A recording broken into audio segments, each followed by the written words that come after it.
Cette fois-ci, c'est pas moi qui ai cuisiné, c'est deux cuisinières qui ont préparé cette délicieuse tarte au citron.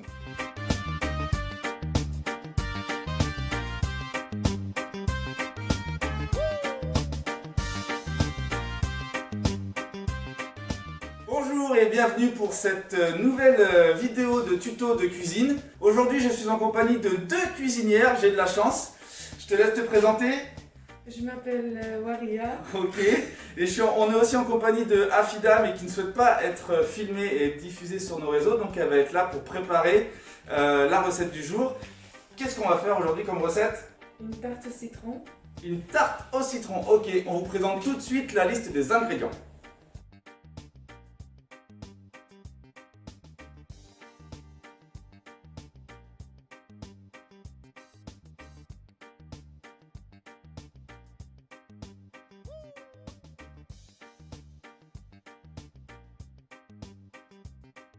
Alors, première étape de cette recette de tarte au citron, on va commencer par préparer la pâte.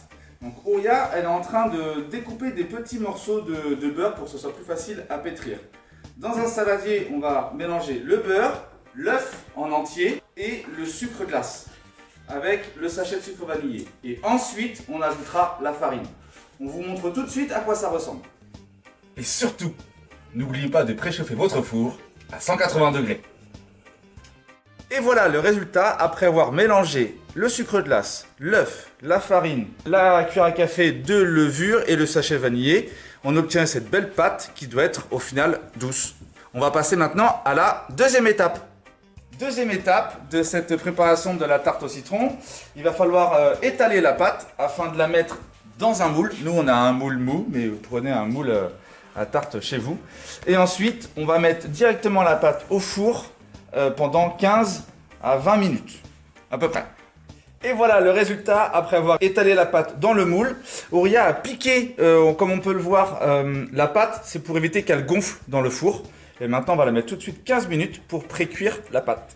Troisième étape de cette préparation de tarte au citron, on va préparer la crème. Donc pour la crème, on va avoir besoin de 50 g de beurre, 60 g de farine, de 3 œufs, 200 g de sucre, le jus de 2 citrons avec un petit peu d'eau pour avoir un verre bien complet.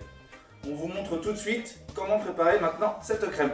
Pour la préparation de cette crème, donc on va mélanger le beurre, les œufs et le sucre en premier. Ensuite, on va mélanger la farine, on va remélanger et on ajoutera à la fin le jus du citron. Une fois que vous avez mélangé tous les ingrédients, vous les mettez dans une casserole qu'on va mettre sur le feu pendant 3 minutes tout en remuant. Et donc voilà, donc on l'a laissé un peu plus de 3 minutes, c'est qu'il faut que la pâte s'épaississe un petit peu sur le feu, donc c'est pour ça qu'il ne faut pas hésiter à remuer. Jusqu'à temps d'avoir une pâte voilà, un peu plus épaisse et qu'elle monte un petit peu, comme là on peut voir, et ensuite vous l'étalez sur votre pâte.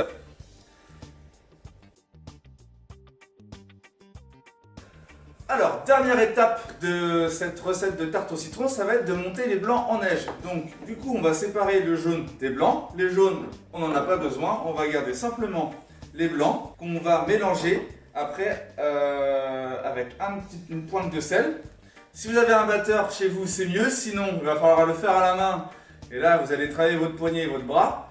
Et vous allez ajouter, combien on a mis de grammes de sucre? 3 cuillères.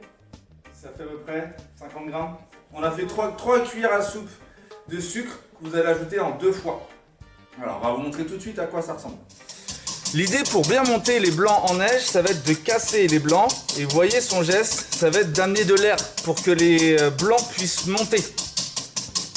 Et voilà. Et au début, on y va doucement et sur la fin, on va accélérer, tout simplement.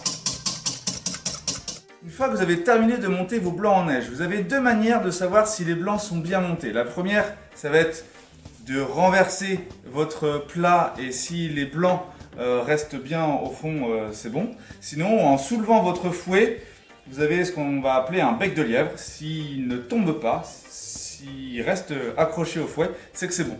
Ensuite, vous pouvez l'étaler sur votre pâte et là, à votre guise, vous allez faire votre décoration.